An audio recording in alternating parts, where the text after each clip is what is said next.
দিনে সবাই এখন ফেসবুক ইউজ করছেন, কিন্তু ফেসবুক ইউজ করার পরে যারা আর্নিংয়ের জন্য ইউজ করেন, মানে ইনকামের জন্য যারা ফেসবুক ইউজ করেন, তাদেরকে একটা কথা বলি সবসময়। আমি এর আগের ভিডিওতেও বলেছি যে ফেসবুকে আর ইনকাম করা টাকাটা কী করে ব্যাঙ্ক অ্যাকাউন্টে নিয়ে আসা যায়। ওই ইনকামের টাকাটা ব্যাঙ্ক অ্যাকাউন্টে নিয়ে আসতে গেলে অনেক সমস্যার সম্মুখীন হতে হয়। তো আমি এখানে আমার প্রফেশনাল ড্যাশবোর্ডটা ওপেন করে ফেলেছি, ওপেন করলাম, আপনার সামনেই দেখাচ্ছি। এখানে আমি মনিটাইজেশনে টাচ করলাম, মনিটাইজেশন টাচ করার পরে কন্টেন্ট মনিটাইজেশনে গেলাম। এখন তো সবথেকে বেশি ইনকামটা দিচ্ছে কন্টেন্ট মনিটাইজেশন থেকে, আর স্টার থেকে তো এখন খুব একটা আর্নিং করা যায় না। তো এই কন্টেন্ট মনিটাইজেশন থেকে যে আর্নিংটা হয় সেটা আপনারা জানেন যে এখন সবাই যে কন্টেন্ট মনিটাইজেশন থেকে সব আর্নিংটাই হয়। কিন্তু এই যে টাকাটা আপনি কি করে আপনার ব্যাঙ্ক অ্যাকাউন্টে সঠিক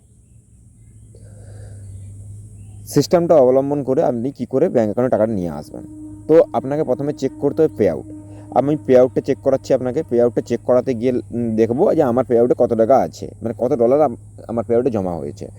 ট্রানজ্যাকশানে যাব, দেখবো এখানে আমার যদি ডাব্লিউ8 ফর্মটা ভেরিফাইড থাকে তাহলে কিন্তু এই প্রসেসিংটা দেখাবে, আর যদি ডাব্লিউ8 ফর্ম ভেরিফাইড না থাকে তাহলে কিন্তু প্রসেসিং দেখাবে না বা প্রসেস দেখাবে না।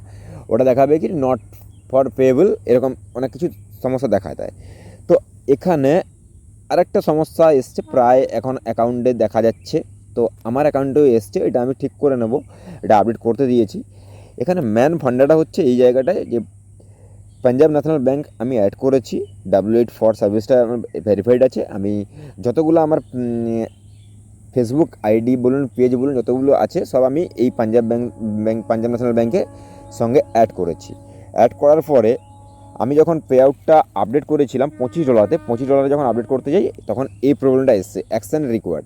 এখানে আপনাকে কী করতে হবে, এখানে আপনি ডাইরেক্ট কিছু করতে পারবেন না, কারণ এখানে অনেক সমস্যা থাকে। এখানে শুধু জাস্ট পে আউটে ওটিপিটা চলে আসবে, কিন্তু এখানে হবে না, এখানে হয় না। এটাকে আপডেট করতে হলে আপনাকে ক্রোমে গিয়ে করতে হবে, ক্রোমে গিয়ে ফেসবুক লগ ইন করতে হবে, লগ ইন করার পরে গিয়ে ওইখান থেকে সব কিছু করতে হবে। তো এখানে তো হয় না, তো আপডেটটা আপনাকে সঠিকভাবে করতে হবে, তারপর সঠিকভাবে করার পরে গিয়ে আপনি পে আউটটা নিতে পারবেন। তো এই সমস্যাটা কার কার এসছে অবশ্যই আমাকে কমেন্ট করে জানাবেন। আর যদি আমার ইউটিউব চ্যানেলে নতুন ভিজিট করে থাকেন তাহলে অবশ্যই আমার চ্যানেলটাকে সাবস্ক্রাইব করে যাবেন। তো দেখা হচ্ছে পরের ভিডিওতে। Bye bye, take care.